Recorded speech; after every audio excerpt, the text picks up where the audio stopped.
श्री पतंजलि महामुनये नमः। सूत्रकार अहिंसा सिद्धी अहिंसा प्रतिष्ठा याचं लक्षण आणि त्याचा प्रकार, त्याची सिद्धी आणि त्याचं फळ हे सांगितल्यानंतर दुसऱ्या यमांगाकडे वळतात. सत्य या यमाच्या सिद्धीबद्दल, ज्याला सत्य प्रतिष्ठा म्हटलं जातं, सत्य प्रतिष्ठा सत्य सिद्धी याचं लक्षण, त्याचा विधी, त्याची फलश्रुती सांगताना 36व्या सूत्रात सांगतात. सत्य प्रतिष्ठायाम क्रियाफलाश्रयत्वम. सत्य प्रतिष्ठायाम क्रियाफल आश्रयत्वम. योग्याची सत्यव्रतामध्ये सुप्रतिष्ठा होण्यानं कर्म आणि कर्मफलाचा आश्रय हा योगीच बनतो. आलं का लक्षात? कर्म आणि कर्मफलाचा आश्रय हा योगीच बनतो असं ते म्हणतात. क्षणभर विचार कराल तर हा प्रकार काय आहे याचं उत्तर ही केवळ समस्या आहे एवढंच मिळेल. आणि जेवढा जास्त विचार कराल तितक्या प्रमाणामध्ये समस्या फुगत जाईल. त्यामुळे या सूत्रावर विचार करू नका, केलेला विचार ऐका. शास्त्रकाराने जो विचार केलाय, व्यासाने जो विचार केलाय, शास्त्रकारांनी जो विचार केलाय, धर्मशास्त्राने जो विचार केलाय, योगशास्त्राने जो विचार केलाय तो ऐका. तुम्ही विचार करू नका. जेवढा विचार कराल तेवढी समस्या वाढत जाईल. असो, या ठिकाणी सत्यव्रताची परिपूर्णता किंवा सत्यव्रत सिद्धी म्हणजे सत्यप्रतिष्ठा, सत्यधर्माची जोपासना केल्यानंतर पूर्णत्वाला गेल्यानंतर काय होतं हे या ठिकाणी सांगितलं जातं. सत्यव्रताची जोपासना करताना ती ज्या वेळेला जातीतः देशतः कालतः समयतः म्हणजे जाती देश काल समय याद्वारा अनवच्छेदित असेल, याद्वारा म्हणजे कुठल्याही एका घटकाद्वारा ज्यावेळेला अवच्छेद येत नसेल असे अनवच्छेदित राहणं, ह्याचा अर्थ सत्यप्रतिष्ठा सत्यसिद्धी असा आहे. सत्यव्रताची जोपासना करताना ती ज्या वेळेला जातीतः देशतः कालः समयतः म्हणजे जाती देश काल समय याद्वारा अनवच्छेदित असेल, याद्वारा म्हणजे कुठल्याही एका घटकाद्वारा ज्यावेळेला अवच्छेद येत नसेल असे अनवच्छेदित राहणं, ह्याचा अर्थ सत्यप्रतिष्ठा सत्यसिद्धी असा आहे. आलं का लक्षात? कधीही खोटं न बोलणं आणि नेहमी खरं बोलणं हा सत्यधर्म नाहीये. पण सत्यधर्माची अनवच्छेदित अशी उपासना, अनवच्छेदित अशी धारणा, अनवच्छेदित असा अंगीकार केव्हाही कुठेही कुठल्याही परिस्थितीत कुठल्याही कारणानं कुठल्याही कारणासाठी कुठल्याही निमित्तानं त्या व्रतातून भ्रेष होणार नाही, भ्रष्ट होणार नाही, पतित होणार नाही किंवा तडजोड केली जाणार नाही. त्याला सत्यप्रतिष्ठा असं शास्त्रामध्ये म्हटलं जातं. आता हे सगळे सामान्य अर्थ असून या ठिकाणी विशेष अर्थ एक असा आहे की सत्याचा जो वितर्क अनृत.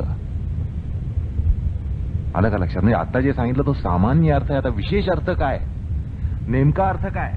तर सत्याचा जो वितर्क अनृत हा जो आहे त्याची मृदू मृदू मृदू मृदू मृदू मृदू मृदू सुद्धा बाधा अंतर्मनात सुद्धा, मनाच्या अंतस्थ कोशात सुद्धा न येणं न उठणं ही सत्यप्रतिष्ठा आहे. आलं का लक्षात? आता तुम्हाला सांगितलं केवळ कधी खोटं न बोलणं आणि नेहमी खरं बोलणं, जीव गेला तरी खरं बोलणं हा सुद्धा सत्यप्रतिष्ठेचा प्रकार नाहीये. आलं लक्षात? आमरण कधीही असत वचन न करणं, नेहमी सत्वचनच करणं, असा जरी एखादा तापसी प्रकाराचा स्वीकार जरी केला तरी तपसिद्धी होत नाही, सत्यसिद्धी होत नाही, सत्यप्रतिष्ठा होत नाही. विशेष अर्थ या ठिकाणी समजून घेतला पाहिजे की सत्याचा जो वितर्क आहे, असत अनृत, त्याची मृदू मृदू मृदू मृदू मृदू मृदू स्वरूपाची सुद्धा बाधा अंतर्मनाच्या अंतस्थ कोशामध्ये सुद्धा न होणं, बारीकस स्फुरण सुद्धा न उठणं, स्पंदन सुद्धा न येणं, ह्याला सत्यप्रतिष्ठा असं शास्त्र म्हणतंय. अनृत वाक व्यापार, ज्याला खोटं बोलणं म्हणतो आपण, ते तर राहोच, ते तर करायचं नसतंच. पण सत्यधर्मामध्ये ते इतकं रुळलेलं असावं लागतं की अत्यंत मृदुतम सौम्यतम असं अमृताचं स्पंदन सुद्धा खोल अशा अंतर्मनामध्ये सुद्धा कधीही उठता उपयोगी नाही. ही सत्यप्रतिष्ठा आहे. सूत्रामधला जो उपक्रम आहे, सूत्राचं आद्यपद सत्यप्रतिष्ठायाम, त्याचा अर्थ असा या ठिकाणी समजून घेतला पाहिजे. अहिंसा सिद्धीप्रमाणेच या सिद्धीची शक्यता व्यवहारामध्ये, सतत जनसंपर्कामध्ये होणं कल्पनेनेही शक्य नाहीये. ज्या वेळेला आपण जनसंसर्ग हा सोडत नाही, संपवत नाही, तोपर्यंत अशा प्रतिष्ठेची शक्यता कल्पनेला सुद्धा शक्य नाही. ही वास्तवता काही नाकारता येत नाही. असो, आता सत्यप्रतिष्ठा या सूत्रपदाचा अर्थ सत्यस्थैर्य, कदापिही वितर्क न येणं, आणि ती व्रतातली स्थिरता आहे. त्यामुळे तशा सत्यव्रतीच्या केवळ उच्चार मात्रतेनं, त्यांनी केवळ उच्चार जरी केला, असा जो योगी समजा कुठे असेल, त्यांनी केवळ उच्चार जरी केला तर उच्चार मात्रतेनं प्राणी किंवा मनुष्य त्या विशिष्ट क्रियेला, त्याच्या फळाला प्राप्त होतो, असं या ठिकाणी सूत्रकारांना, शास्त्रकारांना सांगायचं आहे. असा जर कोणी योगी असेल, सत्यव्रतामध्ये सिद्धी पावलेला, सत्यप्रतिष्ठा मिळवलेला, तर तो जो काही वाक्व्यापार करेल, उच्चार मात्रतेनं त्यांनी केवळ म्हणावं, आणि त्यांनी म्हटल्यानं कुठलाही प्राणी, कुठलाही मनुष्य, कोणीही असो, तो त्या विशिष्ट क्रियेला आणि त्याच्या फळाला पात्र होतो. असं क्रियाफलाश्रयत्वम या पदाचा अर्थ आहे. अशा योग्याच्या वक्तव्यानुसार तदनुकूल व्यापाराला लोक तत्पर होतात. अशा योग्याने जर काही म्हटलं तर तदनुकूल असा जो काही व्यापार असेल, त्याच्यासाठी जो काही क्रियाव्यापार करावा लागेल, कर्मव्यापार करावा लागेल, तो करण्याला तो मनुष्य तत्पर होतो, तो प्राणी तत्पर होतो.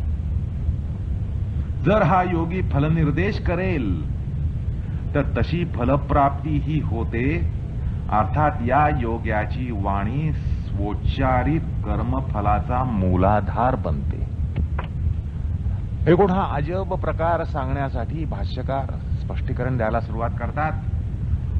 धार्मिको भूया इति भवति धार्मिकः. भाष्यकार म्हणतात, अशा योग्यानी केवळ म्हणावं धार्मिक व्हा, अशा म्हणण्यानं लोक धार्मिक होतात. अनेक वचन वापरले, लक्षात घ्या. संबंध लोक सुद्धा ते बदलू शकतात, एक माणूस नव्हे. योग्यानी समाजाच्या संदर्भात जरी म्हटलं की धार्मिक व्हा, तर लोक धार्मिक होतील. स्वर्ग प्राप्नो हिती स्वर्ग प्राप्नोती, स्वर्ग प्राप्त करा अशा म्हणण्यानं स्वर्ग प्राप्त होतो. म्हणून अशा योग्यांची वाणी अमोघ वाणी बनते. अमोघ म्हणून त्यांची वाणी अमोघ ठरते. अमोघ म्हणजे काय की अनफेलिंगली इफेक्टिव्ह, ह्याला अमोघ म्हणतात. ज्याला अपयश नाही ती अमोघ. भाष्यकार म्हणतात अमोघा अस्य वाक् भवती. अमोघा याचा अर्थ करताना वाचस्पती मिश्र म्हणतात अमोघा अप्रतिहता. अमोघ म्हणजे अप्रतिहत, म्हणजे ज्याला अडथळा येत नाही अशी. आता सत्य म्हणजे केवळ वाक्व्यापार नव्हे. सत्य म्हणजे वांग आणि मनस, वागेंद्रिय आणि मनस, वाचा आणि मन ह्यांच्यात ती उभयतांची अशी यथार्थता. आलं का लक्षात? केवळ खरं बोलणं हे सत्य नाहीये. त्यामागे जे मन असतं, वागे मागे जे मन असतं, वाणी मागे जे मन असतं, त्याची संलग्नता त्या ठिकाणी हवी. सत्य म्हणजे वांग आणि मनस यांच्या उभयतांची यथार्थता असल्यानं अंतर्वाक जे मन आहे, अंतर्वागेंद्रिय जे मन आहे ते सुद्धा अमोघ बनतं. म्हणजे तो योगी सत्य संकल्प सुद्धा होतो. म्हणजे योगाच्या केवळ मनात येण्याने सुद्धा तो प्रकार संभवतो. कारण त्याच्या मनात येणं आणि त्याच्या तोंडाने उच्चारणं ह्याच्यामध्ये कुठल्याही प्रकारची विसंगती नसते. त्याला सत्यव्रत म्हणतात. मनात एक आणि तोंडात एक. मग ते तोंडातलं सत्य असलं तरी ते सत्य नसतं, सत्यव्रत नसतं. ते सत्य असेल पण सत्यव्रत नसतं. योग्याचं मन आणि त्याचं बाह्यकरण जे वागेंद्रिय आहे त्यांच्यामध्ये संलग्नता असते, सुसंगती असते. आणि म्हणून त्याच्या मनात जे येईल ते सुद्धा होतं. कारण त्याचं मन हे अंतर्वागेंद्रिय आहे. आपलं हे मन हे अंतर्वागेंद्रिय आहे, त्याचंही मन अंतर्वागेंद्रिय आहे, सूक्ष्म वागेंद्रिय आहे. त्यामुळे त्याच्या मनाने जे म्हटलं ते होतं. ह्याला अमोघ वाणी असं म्हणतात. ह्याला सत्य संकल्प असंही म्हणतात. अर्थात हा बाणासुराप्रमाणे वाणीच्या सामर्थ्याचा उपयोग करीत नाही. हा योगी आहे, हा बाणासूर नाहीये. तुम्ही अशी कल्पना करू शकता की असं जर एखाद्या योग्याला सामर्थ्य मिळालं तर त्याचा बाणासूर होऊ शकतो. आलं का लक्षात? कारण तो तसा वाणीच्या सामर्थ्याचा उपयोग करत नाही, तर जे घडण्याला योग्य असतं तसंच वक्तव्य करतो. वाटेल ते तो बोलत नाही. असं आहे, तथाकथित सिद्ध योगी जे असतात त्यांना सामर्थ्य असं सिद्धी मिळालेली असते. त्यांनी म्हणावं तसं व्हावं, ते वाटेल ते म्हणतात, म्हणू शकतात आणि तसं होतं.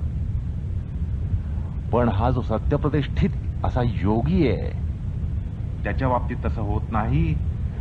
जे होण्याला योग्य असतं तसंच तो वक्तव्य करतो. नियती आणि ईश्वरी संकल्प याला विरुद्ध जाणारं वचन तो कदापिही करीत नाही. नाहीतर तुम्ही म्हणाल त्यांनी जादूची कांडी समाजावर फिरवावी, असे योगी काय येत नाहीत?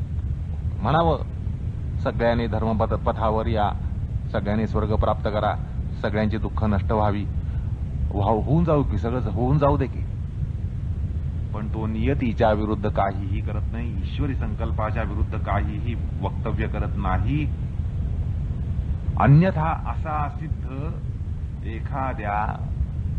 एखाद्या पापात्म्याला देवाधिपती हो असा वर देऊन वैश्विक व्यवसाय मोडकळीस आणण्याला कारण ठरेल, निमित्त ठरेल.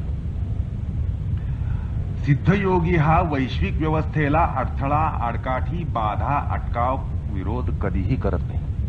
सिद्धयोगी जो असतो तो वैश्विक व्यवस्था जी आहे, वैश्विक व्यवस्थापन जे आहे त्याला कधीही अडथळा आणत नाही, कधीही आडकाठी आणत नाही, कधी बाधा आणत नाही, कधीही अटकाव आणत नाही, कधीही विरोध करत नाही.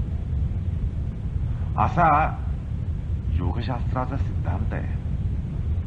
अन्यथा अशा अमोघ वाणीनं तो भलत्याचं सलत करेल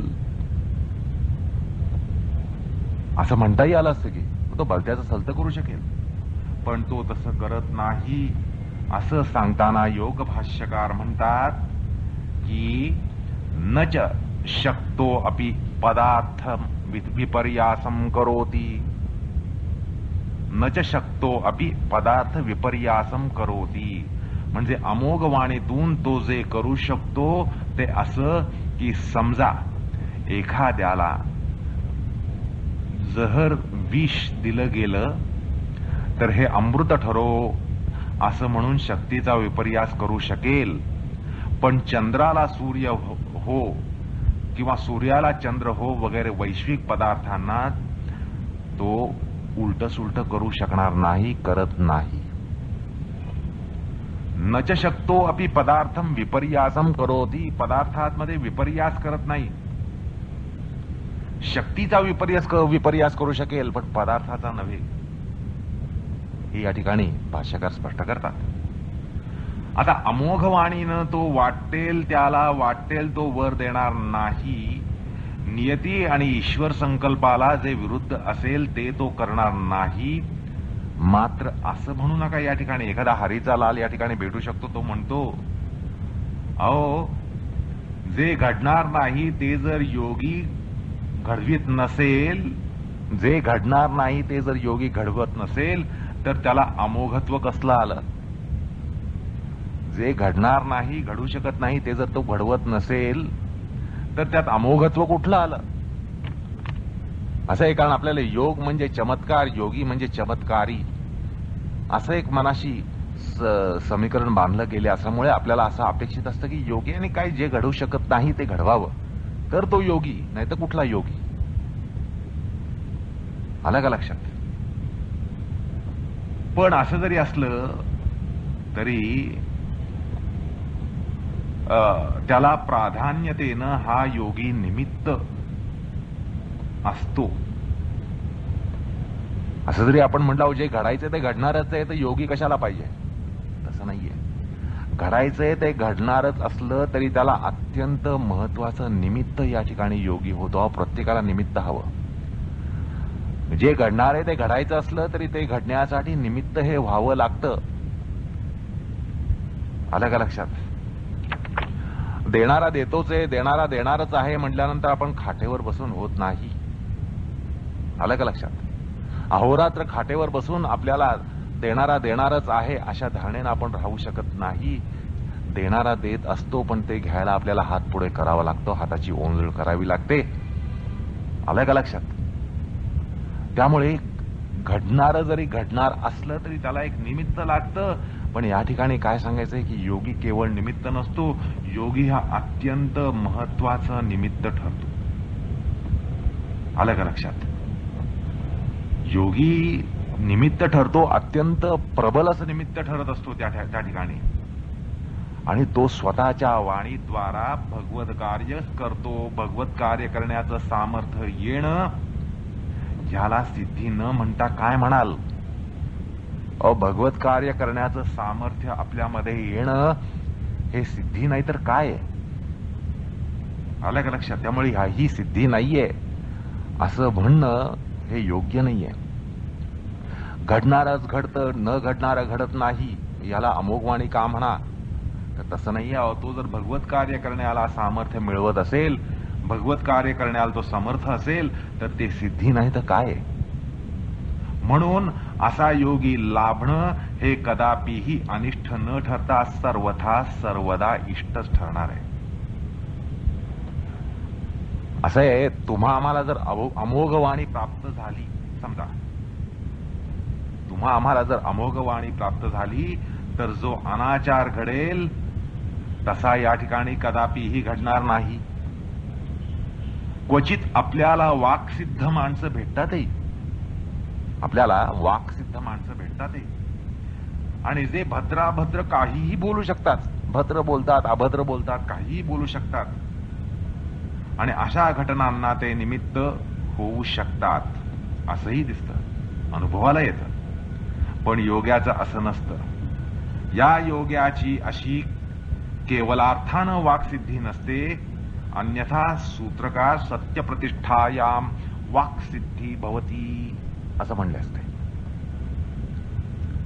सूत्रामध्ये या दोन सूत्रामध्ये फरक लक्षात घ्या. सूत्र जे आहे तसं आणि एक या ठिकाणी काल्पनिक सूत्र.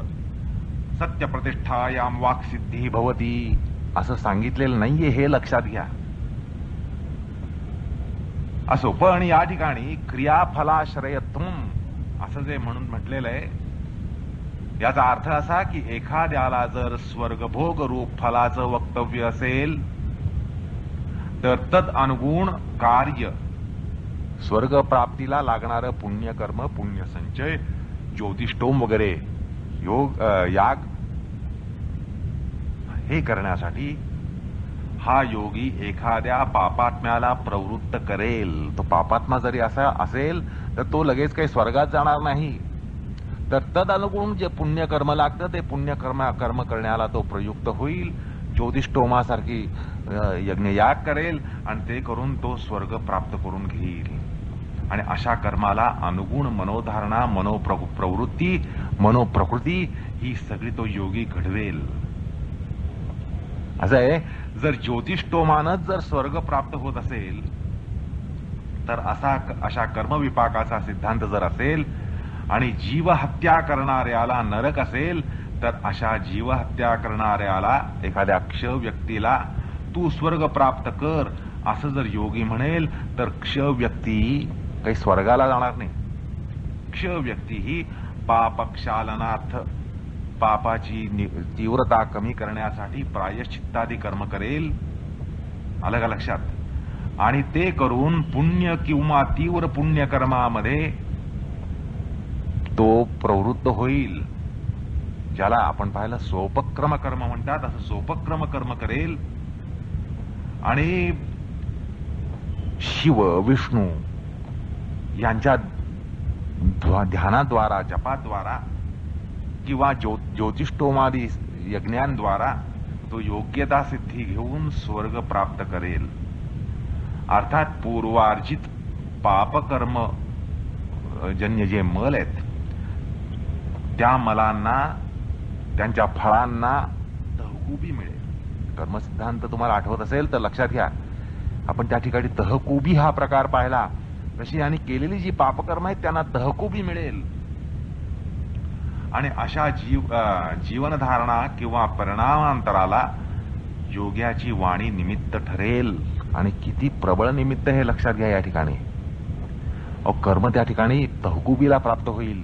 संचित कर्म जे आहे ते तहकुबीला प्राप्त होईल, असा या ठिकाणी सूत्राचा रहस्यार्थ आहे. अर्थात काही वाक्सिद्ध माणसं आपल्याला दिसतात आणि ते सत्यव्रताच्या सिद्धीमध्ये उतरत नाहीत, तर पूर्वकृत पुण्य किंवा पूर्वकृत तप किंवा मंत्र, अशा उपासना यांच्याद्वारा त्यांना वाक्सिद्धी प्राप्त होत असते. त्यामुळे योग्याची अमोघ वाणी क्वचित आणि असे क्वचित दिसणारे वाक्सिद्ध सामान्य जन यांच्यामध्ये काडी एवढंही साधर्म्य नाहीये. तुमच्या ऐकण्यात आलं असेल की असे कोणी वाक्सिद्ध आहेत, त्यांनी म्हणावं तसं होतं. बाकी ती सामान्य माणसं असतात, तो तोंडामध्ये शिव्या शाप असतात, तोंडामध्ये शिव्या शाप असतात. लोभ मोह या सगळ्यांचा त्यांना वेढा असतो. तरी वाक्सिद्ध माणसं असतात, त्यांनी म्हणावं तसं होतं. अर्थात हे जे होतं ते सगळं पुण्यकर्मामुळे, पूर्व पुण्यामुळे, एखादी तपस्या केल्यानं किंवा मंत्र सिद्धी झाल्यानं त्यांना ते सामर्थ्य प्राप्त होत असतं. पण त्यांच्यामध्ये आणि या योग्यामध्ये काडीचंही साधर्म्य नाही, हे या ठिकाणी अभ्यासकांना लक्षात घेतलं पाहिजे. अशा योग्यांमध्ये ज्याला प्रिमॉनिशन म्हणतात, ज्याला पूर्व सूचना म्हणतात, ती मिळते. आणि सृष्टीच्या स्पंदनाविषयी तो अत्यंत संवेदनशील असतो. आपल्याला या गोष्टी कळत नाही, त्याला प्रिमॉनिशन येतं किंवा त्याला पूर्व सूचना मिळते. ह्याचं कारण तो इतका संवेदनक्षम असतो की सृष्टीच्या स्पंदनाची अगदी सूक्ष्म स्पंदनाची भाषा किंवा त्याला ते ऐकू येतात, स्पंदन ऐकू येतात, स्पंदनाचे अर्थ कळतात. तो इतका संवेदनशील असतो की त्याला सृष्टीची भाषा कळते. आलं का लक्षात? आणि म्हणून त्याला पूर्वसूचना मिळत असते आणि त्यामुळे तो सत्य वक्तव्य करू शकतो. आणि त्यामुळे तो सत्य वक्तव्य करू शकतो. त्याला प्रिमॉनिशन ज्याला म्हणतात, पूर्वसूचना ज्याला म्हणतात, ती त्याला मिळते. सृष्टीची भाषा त्याला कळते. आपल्याला वाटतं भूकंप एकदम झाला, ज्वालामुखी एकदम झाला, कारण आपल्याला सृष्टीची भाषा कळत नाही. सृष्टीमध्ये होणारी घडामोड, त्यामागे कार्यकारण परंपरा असते आणि ती योग्याला कळत असते. आणि म्हणून तो जे होणार आहे त्याचं आगामी वक्तव्य करू शकतो. या ठिकाणी पुन्हा पुन्हा सांगावंसं वाटतं की असं कोणी म्हणू नये. शेवटी योगी जे होणार आहे तेच म्हणतोय, होणार आहे तेच सांगतोय, मग त्या अमोघ वाणी कुठली? तर असं म्हणणं बरोबर नाहीये. कारण भगवत कार्य करण्याचं सामर्थ्य त्याला प्राप्त होतं, ही एक सिद्धी आहे. आणि तो शक्ती विपर्यास न करता पदार्थ विपर्यास करतो, हे सुद्धा वैश्विक संघटनेला धरून आहे, वैश्विक व्यवस्थापनाला धरूनच आहे. त्याच्यामुळे तो कुठल्याही प्रकारे अडथळा आणत नाही, हे योग्याला साजेसच आहे. असं होतं. या ठिकाणी मुख्य मुद्दा असा की अशा अमोघ वाणीला, ही वाणी अंतर्बाह्य संलग्न असायला पाहिजे, सुसंगत असायला पाहिजे. ह्याच्यामध्ये कुठलीही विसंगती असता कामा नये, जशी आपल्यामध्ये असते. आपण वरून खरं बोलतो, आतून खोटं बोलत असतो, आतून खरं बोलतो आणि बाहेरून खोटं बोलत असतो, आतून एक बोलतो, बाहेरून दुसरं बोलतो, असा प्रकार आपल्यामध्ये होत असतो. अंतर्वाणी आणि बाह्यवाणी, बहिर्वाणी ह्याच्यामध्ये कधीही किंवा फार क्वचित संलग्नता असते. आणि हा सत्यधर्म जो आहे, ही सुसंगती जी आहे, संलग्नता जी आहे, ती येण्यासाठी लोभ, क्रोध, मोह ह्यांना पार झाल्याशिवाय होत नाही. कारण एखाद्या लोभामुळे ही विसंगती येते. आपल्याला एखाद्या गोष्टीचा लोभ होतो, पण खरं बोलण्याचं एक ढोंग आपल्यामध्ये असतं किंवा तसं व्रत असतं. त्यामुळे आपण खरं बोलतो, पण आतून लोभामुळे आपण खोटं बोलत असतो. समोरची गोष्ट आपल्याला हवेशी वाटत असते, पण तोंडाने म्हणतो नाही, हे माझं नाहीये, मला नको आहे. पण आतून म्हणत असतो की हे मला हवे, कारण ह्याचा मला लोभ आहे. किंवा असंच क्रोधामुळे होतं, किंवा असंच मोहामुळे होतं. तर षड्रिपूंवर ताबा मिळवल्याशिवाय सत्यव्रताची सुरुवातच होत नाही. असं या ठिकाणी म्हणजे योगज पातळीवर जे सत्यव्रत आहे त्याची सुरुवातच होत नाही, हे अभ्यासकाने समजून घेतलं पाहिजे. सत्यव्रताचा विचार करताना सांगितलं गेलं की सत्यव्रताची सुरुवात कुठे होते? आपल्याला जो या ठिकाणी आपली समस्या जी आहे, आपला जो मूळ प्रश्न आहे, मूळ मुद्दा आहे की सत्यव्रताची सुरुवात कशी करावी. पण हा प्रकार आपण यमांचा विचार करताना केला की मितवचन, कामापुरतं बोलणं, कमीत कमी बोलणं, हा या ठिकाणी सत्यव्रताची सुरुवात होते. पण आपण त्याचा या ठिकाणी विचार करण्याचं कारण नाही, हा विचार करून झालाय. आपण सत्यसिद्धीचा विचार करतोय. सत्याच्या या संदर्भामध्ये उपनिषद म्हणतात, वांग मे मनसी प्रतिष्ठिता, मनो मे वाची प्रतिष्ठितम. माझी वाचा मनामध्ये, माझं मन वाचेमध्ये प्रतिष्ठित होवो. जे मनात असेल ते वाचेत व्यक्त हो, जे वाचेमध्ये व्यक्त होतं तसं मनामध्ये असो, अशी प्रार्थना वेदांमध्ये जी आली आहे ती सत्यव्रताच्यासाठी आलेली आहे. व्रताची वाटचाल तिथून सुरुवात त्याला होत असते. अशा प्रकारे सत्यव्रत सिद्धीचा आपण या ठिकाणी विचार करतो. जाता जाता श्री भवभूती विरचित उत्तर रामचरितामधलं एक वचन या ठिकाणी आठवतं. ते सांगून या सूत्र विचाराचा उपसंहार करावासा वाटतो.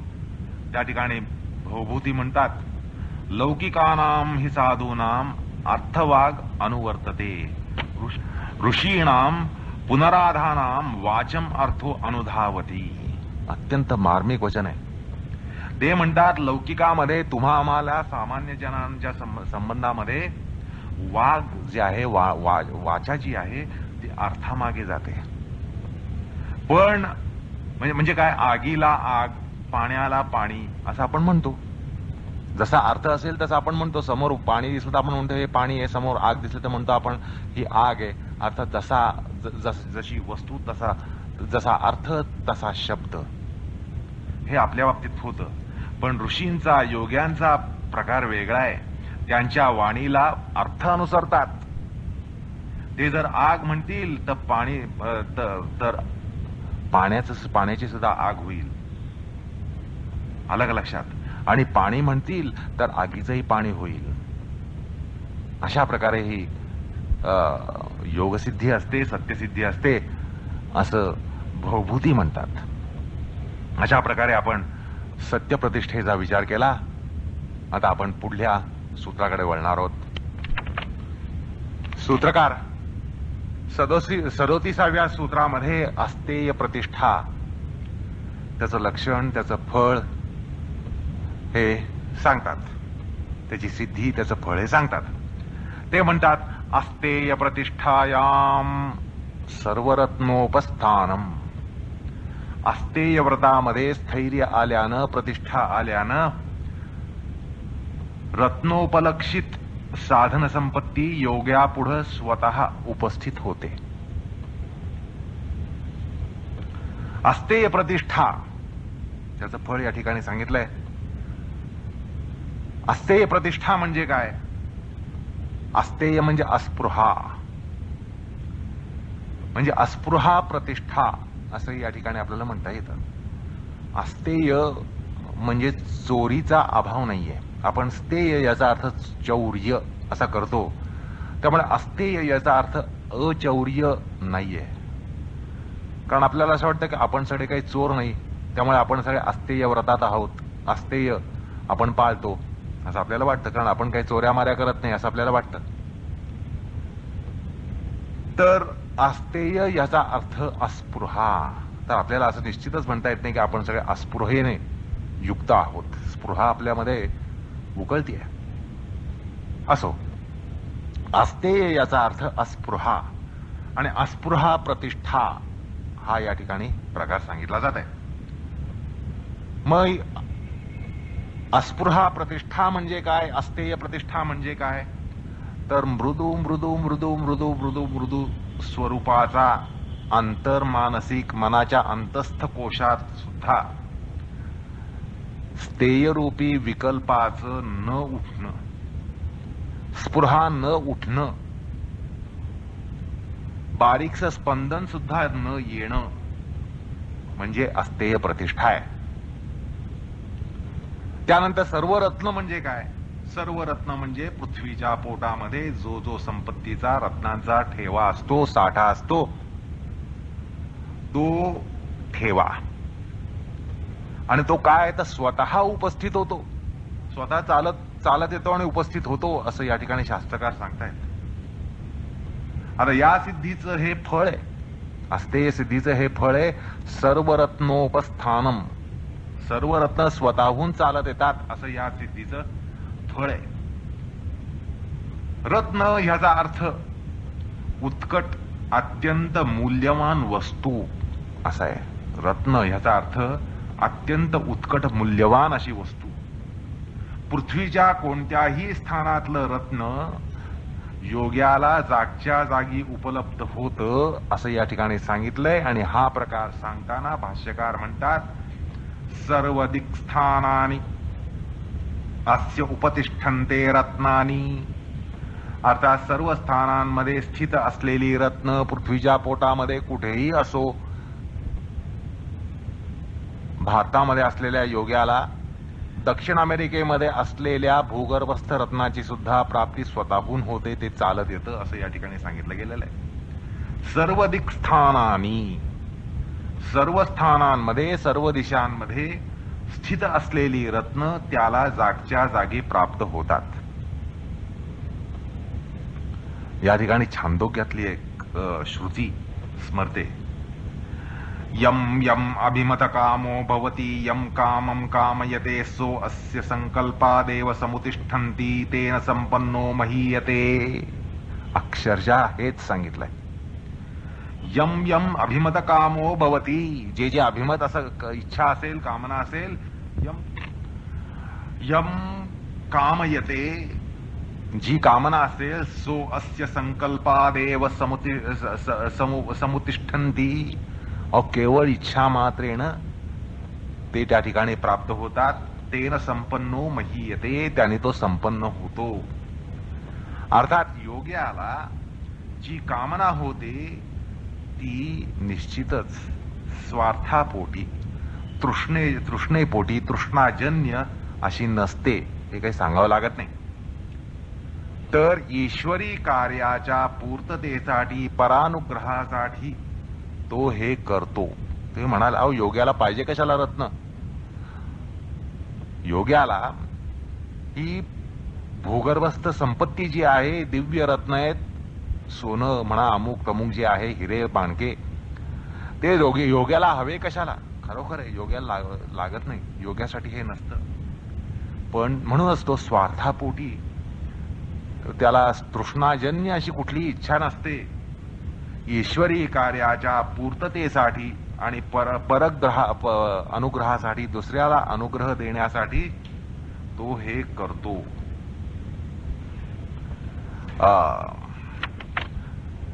असं आहे, या ठिकाणी एक गमतीदार मनोविज्ञान सांगून जावंसं वाटतं.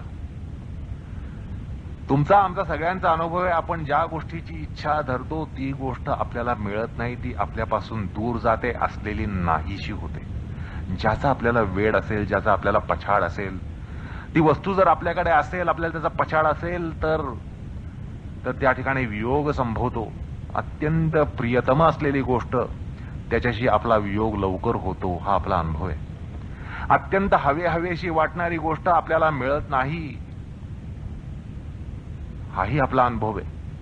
जे नको ते मिळतं, जे नको ते भरघोस मिळतं, आणि जे हवे ते औषधाला सुद्धा मिळत नाही, हा आपला जीवनातला अनुभव आहे. या ठिकाणी हे लक्षात घ्या, जसं अर्थशास्त्रामध्ये डिमांड सप्लाय, मागणी आणि पुरवठा यांचा एक काहीतरी संबंध आहे, परस्पर संबंध आहे, त्यानुसार त्या गोष्टी होत असतात.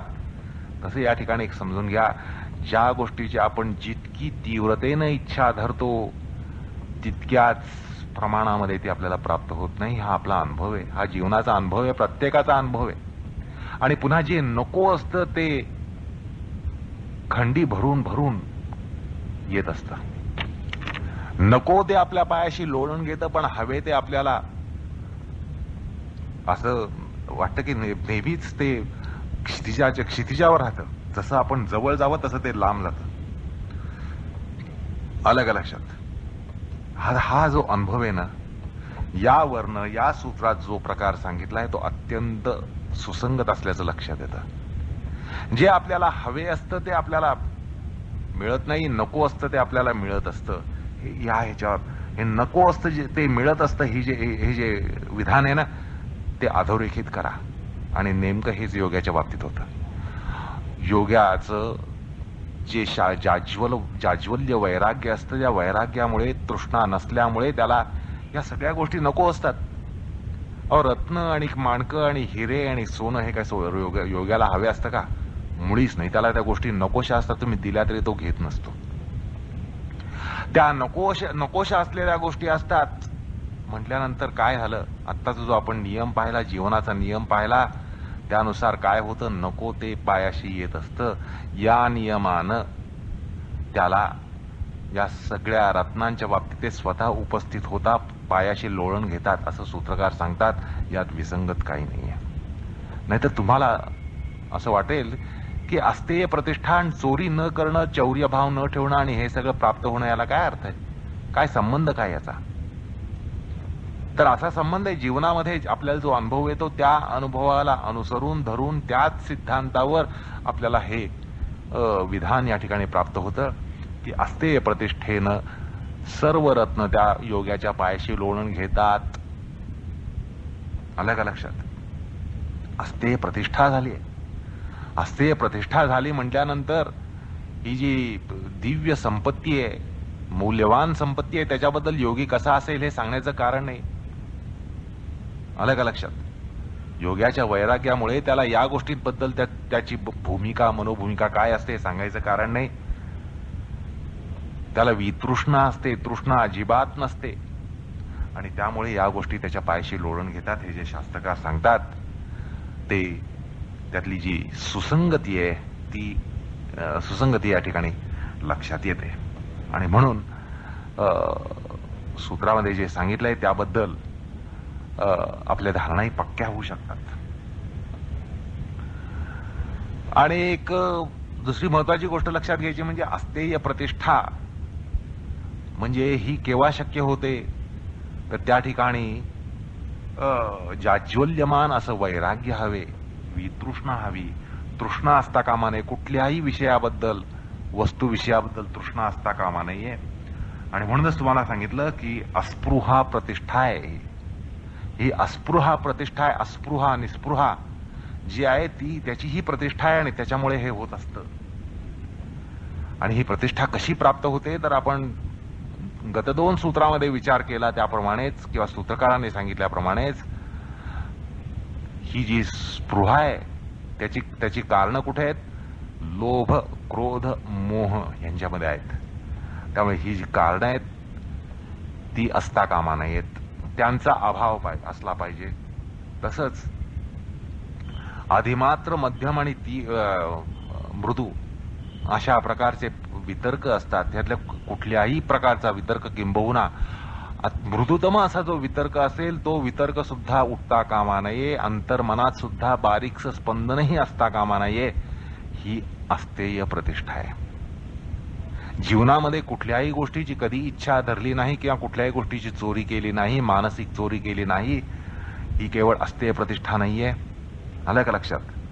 जीवनामध्ये कुठल्याही गोष्टीची चोरी केली नाही, मानसिक चोरी केली नाही, ही अस्तेय प्रतिष्ठा नसून तसं स्पंदन अंतःकरणामध्ये कधीही न उठणं ही अस्तेय प्रतिष्ठा आहे.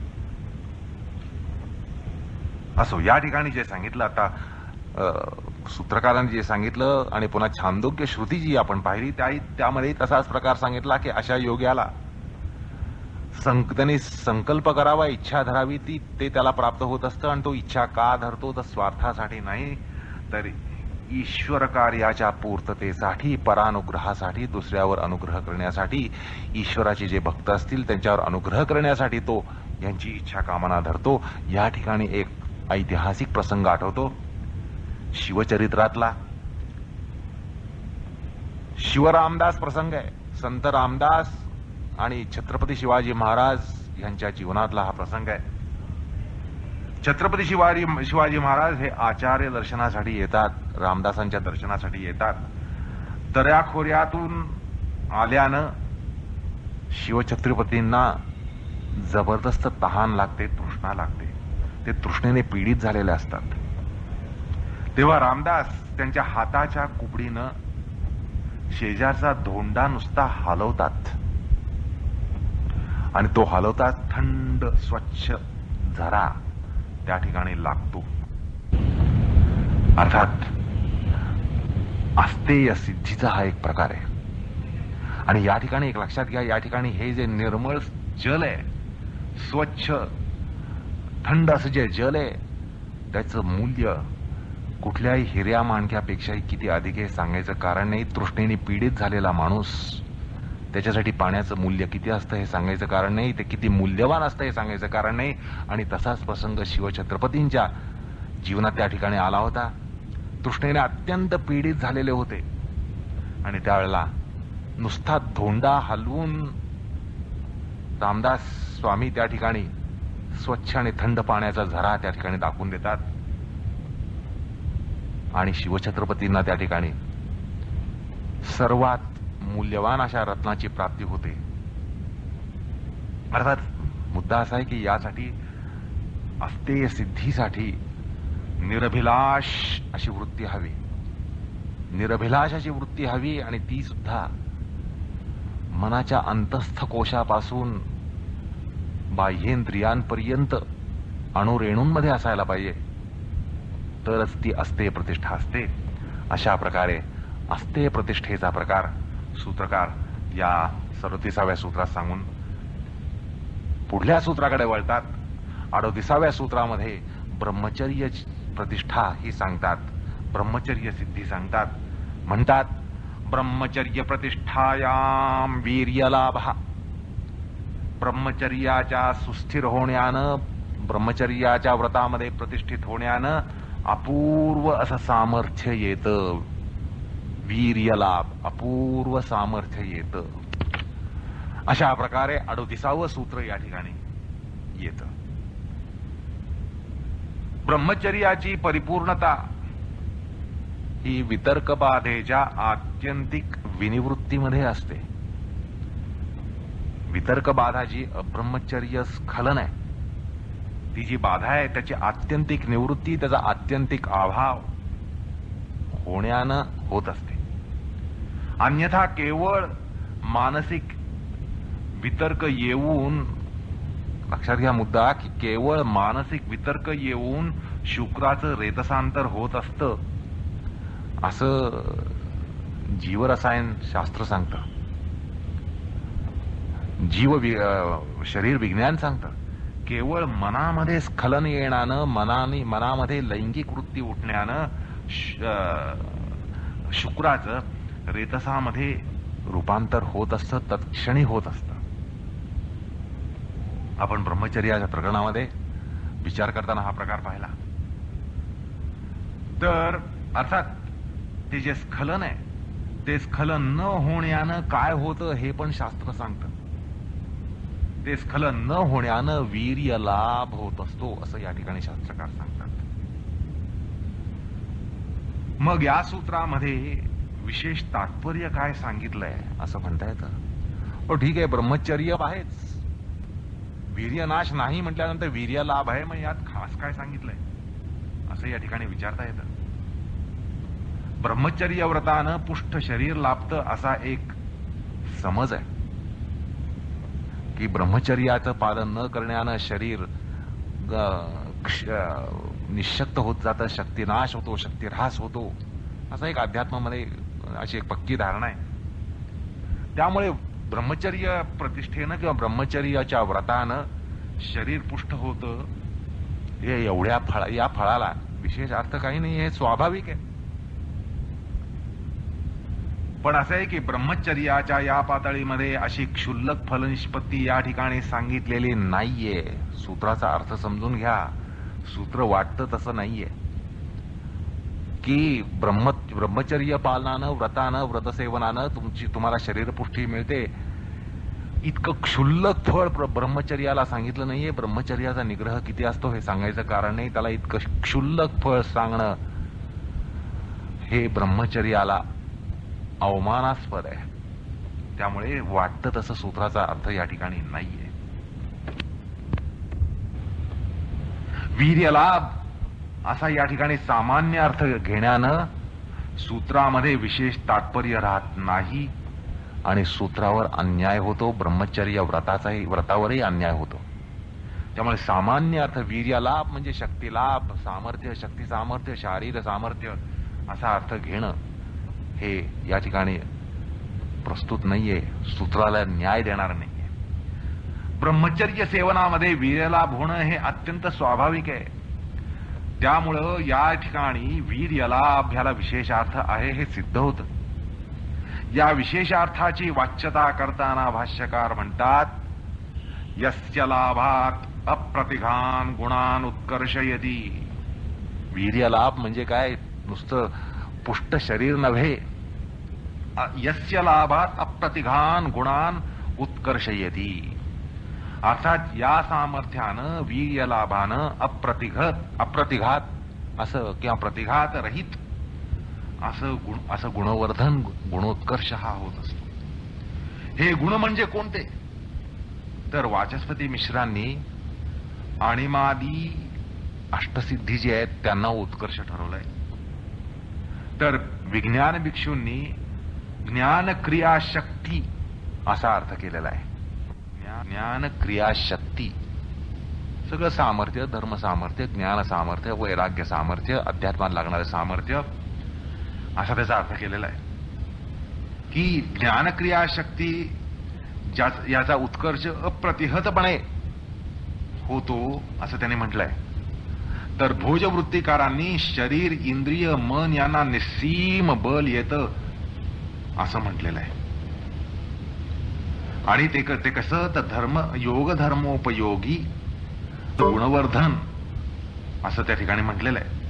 अर्थात या सामर्थ्याचं मुख्य कार्य काय किंवा प्रयोजन काय हे दाखवताना भाष्यकार म्हणतात, सिद्धश्च विनयेषु ज्ञानम आधातुम समर्थो भवती. हे कसलं सामर्थ्य आहे, कशा प्रकारचं सामर्थ्य आहे ऐका. असा सिद्ध विनय संपन्न शिष्यांमध्ये आपल्या ज्ञानाचं संक्रमण करण्याला समर्थ होतो. ज्ञान संक्रमण करण्याचं सामर्थ्य या ठिकाणी सांगितलेलं आहे. अर्थात अध्यात्म ज्ञानाचं संक्रमण करणं आणि तेही यथार्थतेनं करणं, परिणामकारकतेनं करणं, यातलं काठिण्य उघड आहे. पहिलं म्हणजे अध्यात्म ज्ञान, त्याचं संक्रमण करणं, ज्यात सगळंच डोक्यावरनं जातं. अध्यात्म ज्ञान तेही यथार्थतेनं करणं, योग्य अर्थ सांगून अध्यात्म ज्ञानाचं संक्रमण करणं आणि तेही परिणामकारकतेनं यशस्वीपणे करणं, ह्यात काठिण्य किती आहे ह्याचं गणित करायचं म्हटलं तर आकाशा एवढा कागद सुद्धा पुरणार नाही. कारण हे गणित इतकं प्रचंड आहे, त्याचा अवघडपणा आहे हा इतका प्रचंड आहे.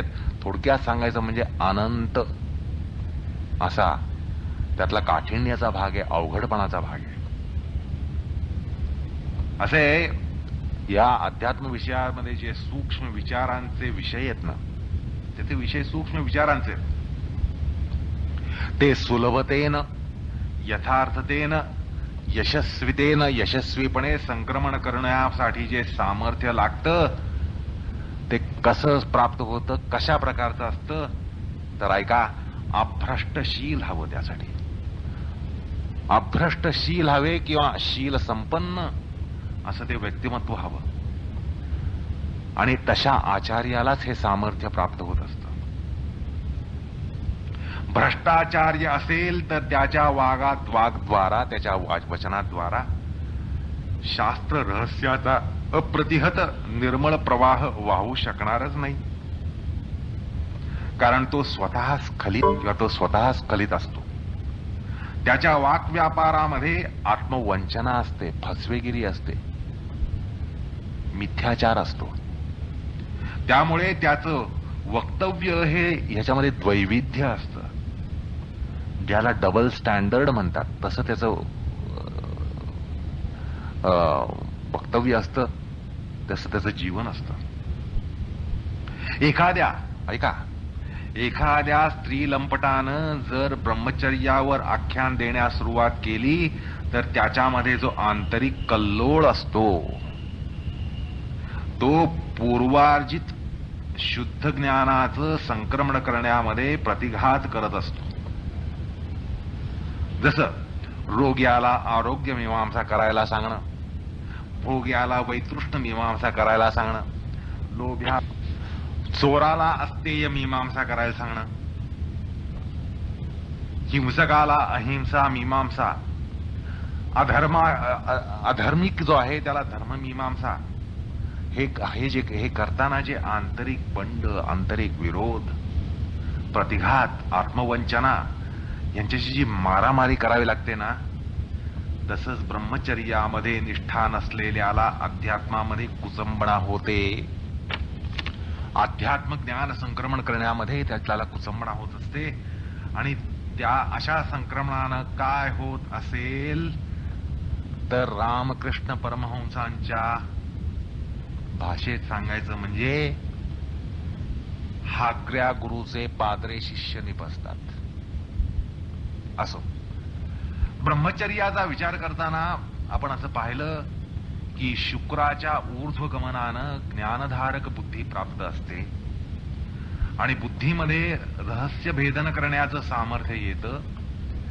ज्ञान संक्रमणाला अप्रतिहतता येत असते.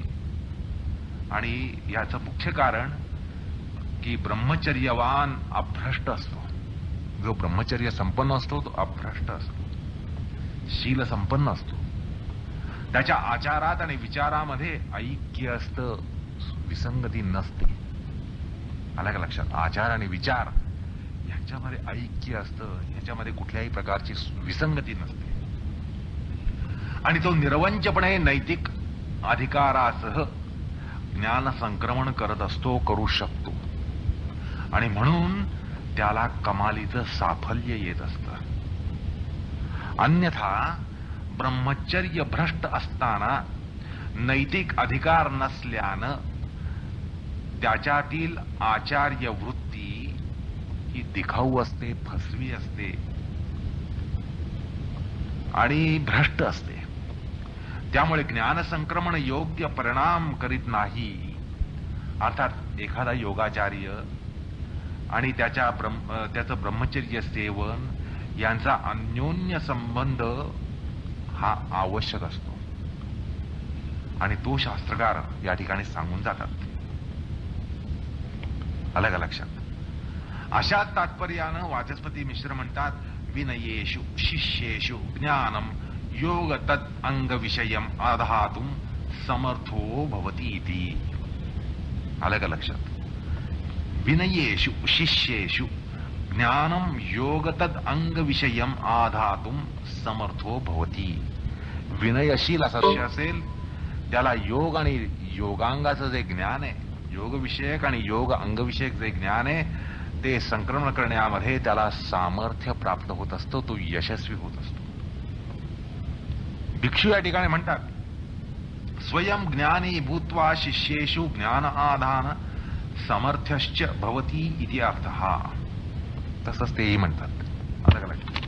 त्यानंतर मणिप्रभाकार नारायण यती अशा आचार्यांद्वारा संक्रमित होणारं ज्ञान शिष्यामध्ये लगेच पक्व होतं असं सांगताना म्हणतात, शिष्येषु उपदेशः सद्य फलती इति भावः. जे यशस्वी संक्रमण म्हणलं ना ते असं आहे की तात्काळ शिष्यामध्ये ज्ञानारोपण होतं, त्याची निष्पत्ती होत असते. आता असं आहे की आचार्यांमध्ये कितीही ज्ञान असलं आणि कौशल्य असलं आणि ते जर ज्ञानकौशल्य तो शिष्यामध्ये संक्रमित करू शकत नसेल तर त्या आचार्यामध्ये अस्सल ब्रह्मचर्य रुजलेलं नाही असं या ठिकाणी आपल्याला म्हणता येतं. अर्थात वीर्य लाभाचा जो विशेषार्थ आहे तो म्हणजे अध्यात्म ज्ञान अविप्लवितपणे, यशस्वीपणे, सफलपणे लीलया संक्रमण करण्याचं जे सामर्थ्य असतं ते या ठिकाणी सांगितलेलं आहे. हा त्या वीर्यलाभाचा विशेष अर्थ आहे. वीर्यलाभानं शरीर मन यामध्ये बळाचा प्रसार असणं हा गौणार्थ आहे किंवा शुक्र संचयाचा लाभ सुद्धा गौणच आहे. त्यामुळे ब्रह्मचर्य सेवन हे अध्यात्म, तत्वज्ञान, योग, वेदांत या शास्त्रामध्ये आचार्य होण्यासाठी किमान पात्रता ठरते असं म्हटलं पाहिजे. आपण म्हणतो अध्यात्मामध्ये असा गुरु पाहिजे, आधी केलं मग सांगितलं असा गुरु पाहिजे. आलं का लक्षात? जे आपण शिष्यांना सांगतो ते आपण करतो ह्याची आपल्यालाच खात्री हवी. आणि आपण जे करत नाही ते सांगण्याचा अधिकार पोचत नाही. हे जे हा जो तर्क आहे त्याबद्दलही काही दुमत नाही. हा एक शुद्ध तर्क आहे. या ठिकाणी एक तुकारामांच्या जीवनातला प्रसंग आठवतो की आता तुम्हाला सांगितलं, आधी केलं मग सांगितलं. आणि ह्या करण्यामध्ये आपल्यामध्ये एक सामर्थ्य, नैतिक सामर्थ्य येत असतं. अन्यथा आपल्यामध्ये नैतिक सामर्थ्य राहत नाही. आपण अनेक वेळा म्हणतो तुला नैतिक सामर्थ्य नाही, कशाला सांगतोस. नैतिक सामर्थ्याशिवाय आपल्याला आपल्या वक्तव्याला किंवा आपल्या क्रियेला अर्थ राहत नाही, त्याला बळ प्राप्त होत नाही. या ठिकाणी तुकारामांच्या जीवनातला एक प्रसंग आठवतो. या संदर्भातला अशाच प्रकारचा आहे. देहूला तुकारामांचा लौकिक ऐकून एक लांब दूरवरनं मराठवाड्यामधनं एक गृहस्थ आपल्या मुलाला घेऊन येतो. बर त्याची वंचना समस्या अशी असते की त्याचा लहान मुलगा जो आहे 10, 11, 12 वर्षाचा, त्या मुलाला मधुमेह असतो.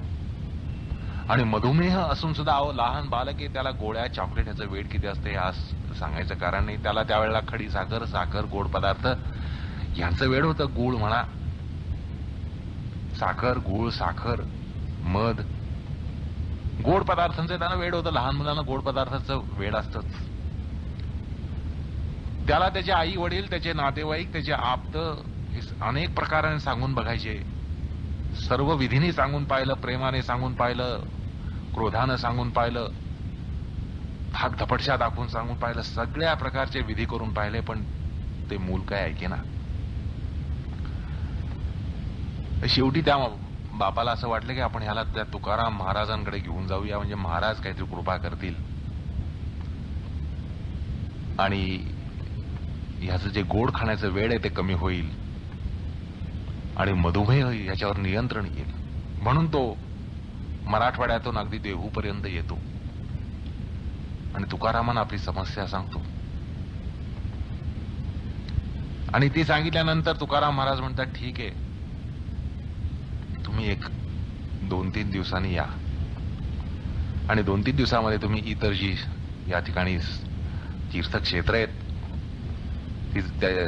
तिथं तुम्ही जाऊन या, आळंदी, चिंचवड, आणि तुम्ही नंतर 3-4 दिवसांनी माझ्याकडे या. तो गृहस्थ मोठ्या आशेनं या सगळ्या स्थानांना देवस्थानांना जाऊन येतो. 3-4 दिवसांनी परत देहूला येतो.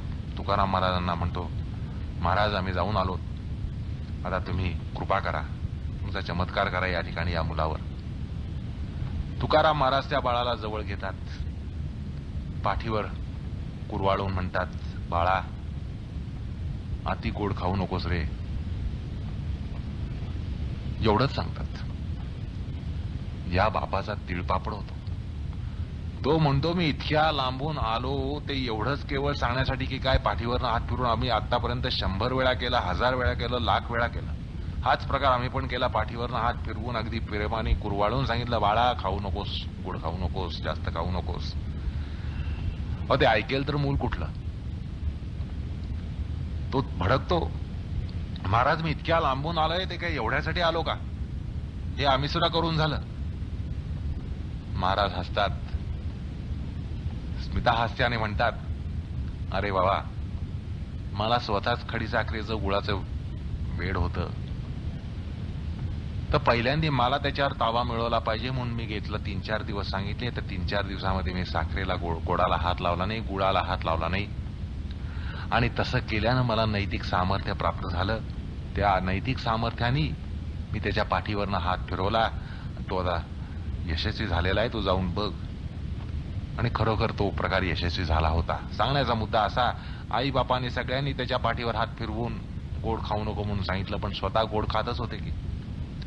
म्हणून तुकारामांनी 4 दिवस व्रतस्थ राहून गोडाला हात लावला नाही आणि नैतिक सामर्थ्य मिळवून त्यांनी त्या मुलाला सांगितलं, बाळा गोड खाऊ नकोस.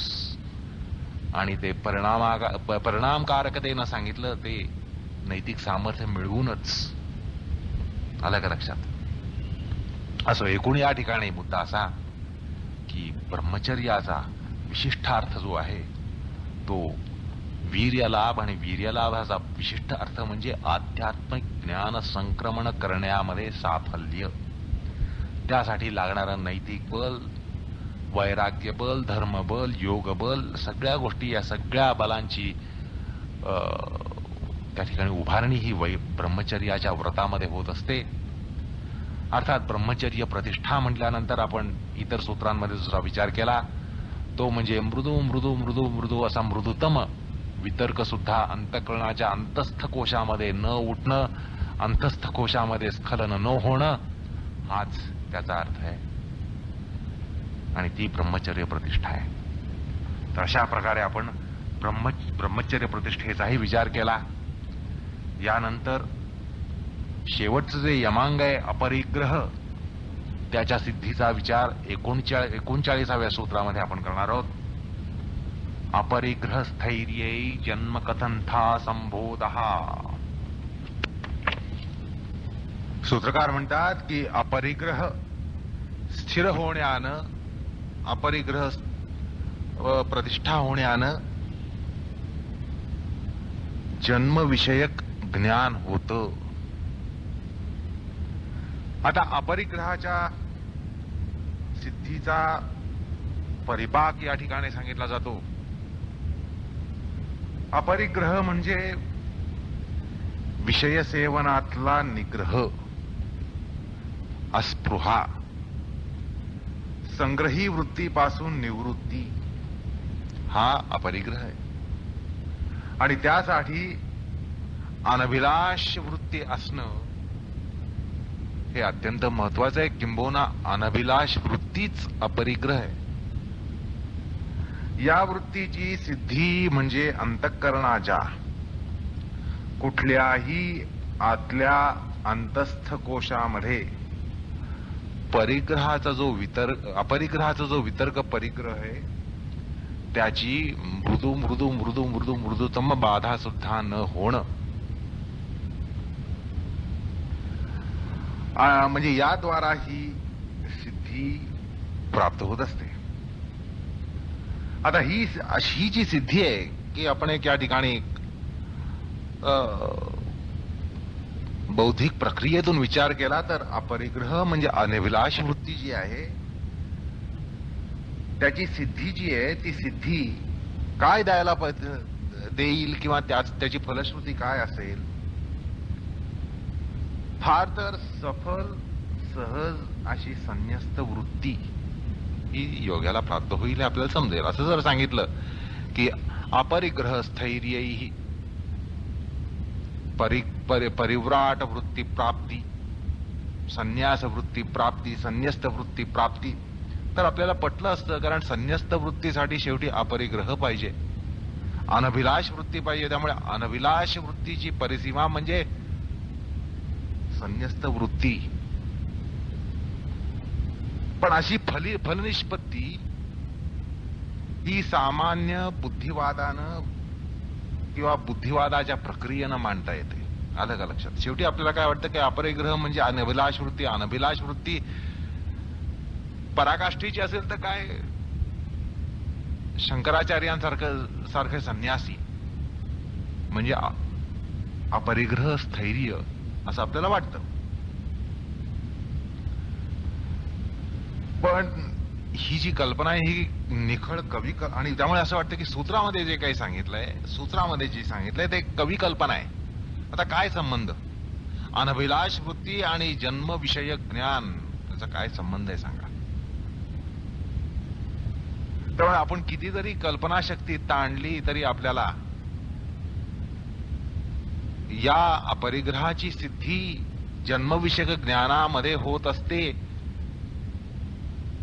ह्याची सुसंगती सांगता येणार नाही. तुम्ही कितीही विचार करा याच्यावर की अपरिग्रह स्थैर्य होत असेल, अपरिग्रह मध्ये सिद्धी प्राप्त होत असेल तर शेवटी ती केवळ अनभिलाष वृत्ती आहे, संन्यस्त वृत्ती आहे.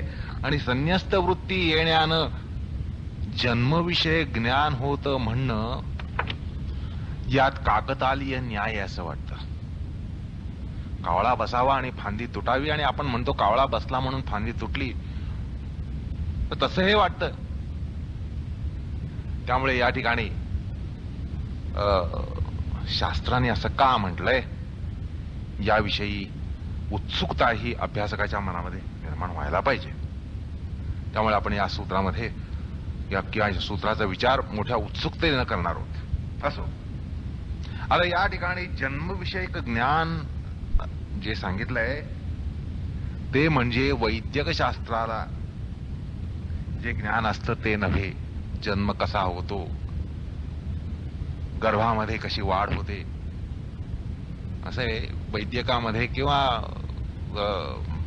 आपल्या काही उपनिषदांमध्ये सुद्धा गर्भोपनिषद म्हणून आहे, त्यामध्ये गर्भाची वाढ सांगितली. 1 आठवडा, 2 आठवडे, 5 आठवडे, 10 आठवडे, 12 आठवडे, 15 आठवडे, त्यात होणारी प्रगती ती सांगितली आहे.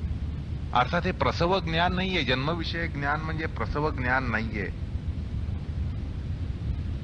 म्हणजे गर्भाधान, गर्भवृद्धी, प्रसूती वगैरे या गोष्टींचा या ठिकाणी विचार नाहीये.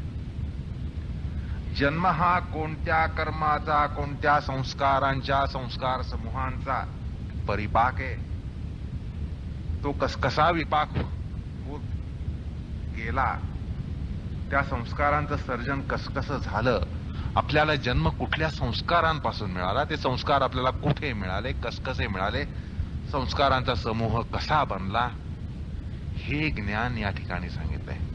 जन्मविषयक ज्ञान म्हणजे गर्भाधान, नंतर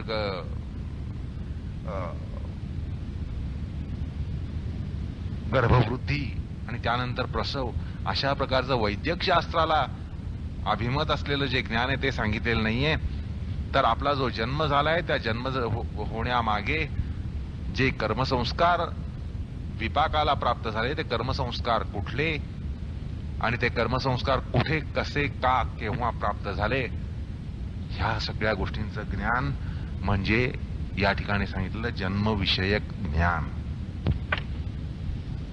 असो, तर यानंतर आपण ह्या एक चमत्कारिक सूत्रामध्ये सुसंगती कशी आहे, काय आहे, शास्त्राला कशी त्यात सुसंगती सांगायची, या औत्सुक्यपूर्ण अशा विषयाचा आपण विचार करणार आहोत. तर त्याची आता सुरुवात होतीये. तर असं या ठिकाणी मला असं वाटतं की ज्याला आपण परिग्रह वृत्ती म्हणतो, जी तुमच्या आमच्यामध्ये असते,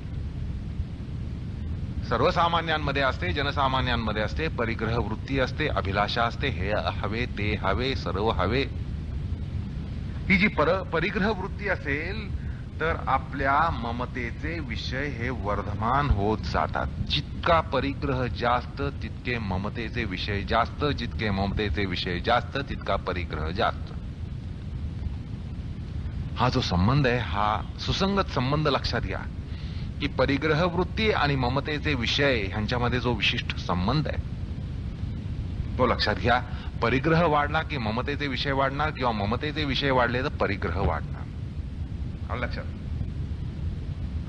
आपण बाह्य विषयांच्या शोधामध्ये आणि त्यांच्या भोगामध्ये तत्पर होत जातो. आपल्यामध्ये अभिलाषा वाढली, परिग्रह वाढला, ममता वाढली, तर आपण त्या बाह्य विषयांच्या शोधामध्ये लागतो. आपलं जीवन हे त्याच्यासाठीच राहतं. काय तर बाह्य विषयांचा शोध घेणं आणि त्यांच्या भोगामध्ये तत्पर होत जाणं.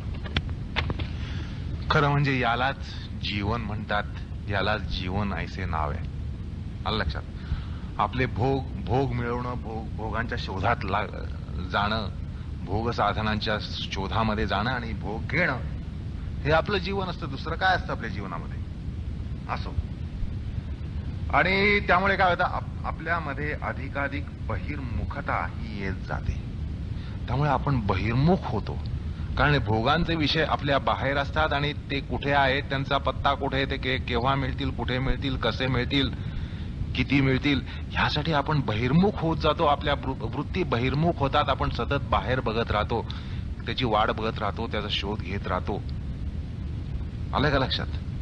म्हणजे आपल्यामध्ये परिग्रह वृत्ती आली तर आपण बहिर्मुख होतो. जितका माणूस परिग्रहाने युक्त असेल किंवा जेवढा परिग्रह असेल तितका तो बहिर्मुख होईल.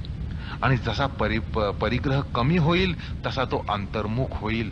ह्यातला हा तर्कसुसंगती ही आता लक्षात आली असेल. लक्षात. परिग्रह वृत्ती आणि बहिर्मुखता आणि परिग्रह वृत्तीतला संकोच आणि अंतर्मुखता यांचा संबंध आपल्याला सहज लक्षात येतो.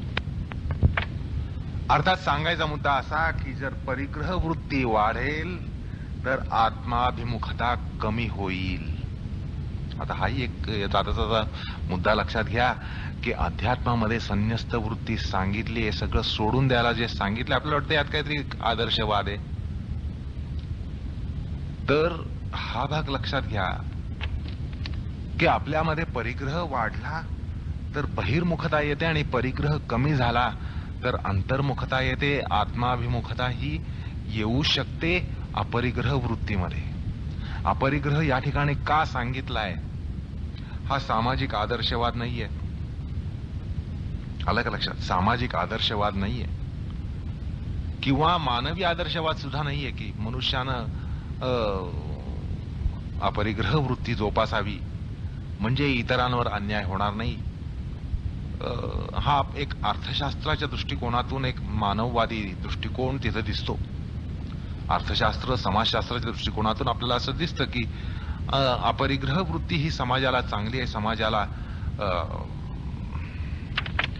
पोषक आहे आणि मानवजातीलाही पोषक आहे, जीवजातीला पोषक आहे. या सगळ्या गोष्टी खऱ्या आहेत, पण त्या दृष्टिकोनातून या ठिकाणी अपरिग्रह वृत्ती अध्यात्म सांगत नाही, योगशास्त्र सांगत नाही.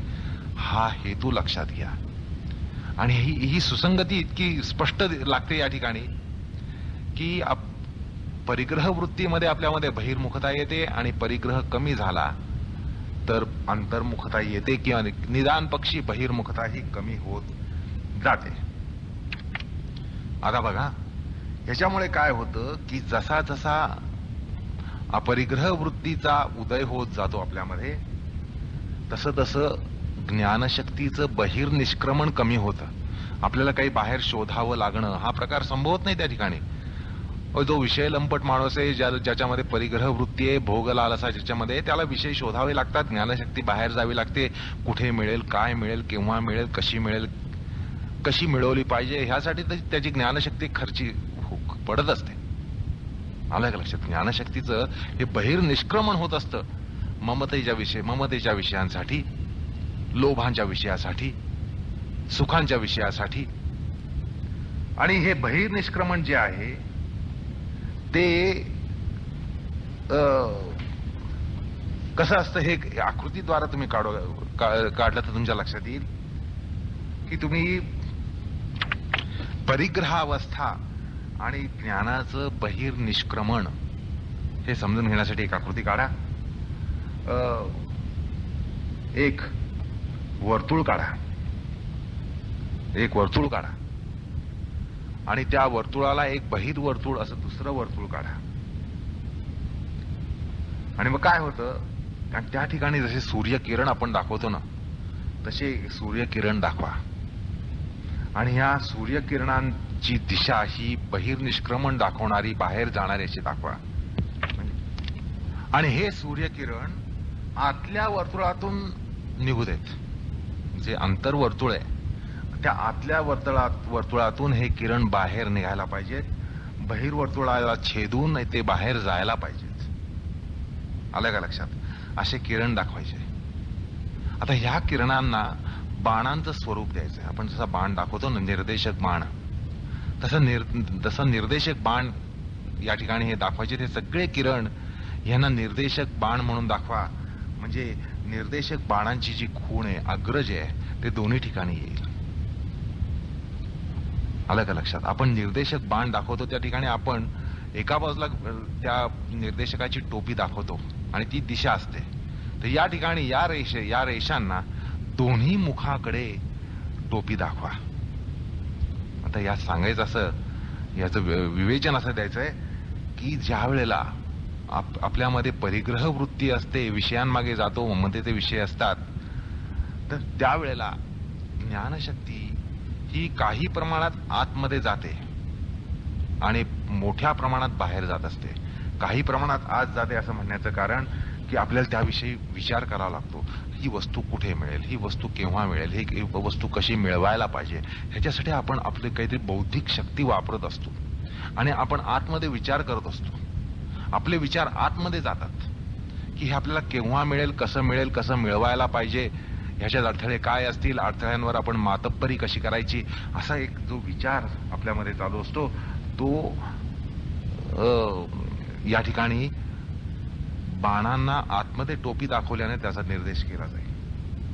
म्हणजे थोड्या प्रमाणामध्ये ज्ञानशक्तीचं आंतरगमन होत असतं. म्हणून बहिर्वर्तुळापासून आंतरवर्तुळापर्यंत त्याचं बहिर्गमन होतं. त्यामुळे हे जे बाण आहेत, द्विमुखी बाण आहेत, दोन अग्र आहे त्याला. तर एक अग्र जे आहे ते आतल्यावर ते आंतरवर्तुळाला केवळ स्पर्शेल आणि बाह्य वर्तुळाच्याही बाहेर गेलेले किरण जे आहेत त्यांनाही टोप्या असतील त्या बहिर्गमन दाखवणारे असतील. म्हणजे ज्ञानशक्तीचं थोड्या प्रमाणात अंतर्गमन होतं आणि मोठ्या प्रमाणामध्ये बहिर्गमन होतं. आलं का लक्षात? कारण बहिर्वर्तुळ अंतर्वर्तुळ ह्यांच्यामधलं जे अंतर आहे त्यापेक्षाही बहिर्वर्तुळाच्या बाहेर गेलेले किरण जे आहेत ते जास्त लांब आहेत. आलं का लक्षात? तर या आकृतीतून तुम्हाला काय दिसेल तर ज्ञानशक्तीचं बहिर्निष्क्रमण दाखवलं गेलंय. त्या ज्ञानशक्ती ही जेवढ्या प्रमाणात अंतप्रक्षेपण करते त्यापेक्षा अधिक प्रमाणामध्ये बाह्य प्रक्षेपण करते. त्यामुळे नॉलेज पर्टेनिंग टू सब्जेक्ट हे अत्यल्प असतं आणि नॉलेज पर्टेनिंग टू ऑब्जेक्ट हे जास्त असतं. आलं का लक्षात? म्हणजे विषयीकडे जे ज्ञानाचं संक्रमण होतं ते फार अल्प असतं आणि विषयांकडे जे संक्रमण असतं ते फार मोठं असतं. आता त्याच्या बाजूला एक दुसरी आकृती काढा, तशीच 2 वर्तुळं काढा. पण यात काय दाखवायचंय की बाह्य वर्तुळाच्या बाहेर फार लांबवर किरण दाखवायचे नाहीयेत, किंचित बाहेर मुख काढलंय असं दाखवायचे. पण हे किरण जे आहेत आतमध्ये आंतरवर्तुळाला छेदून आत केंद्र मध्यापर्यंत गेलेले असं दाखवले पाहिजेत. केंद्र मध्यापर्यंत सगळे किरण जाऊन पोचले पाहिजेत.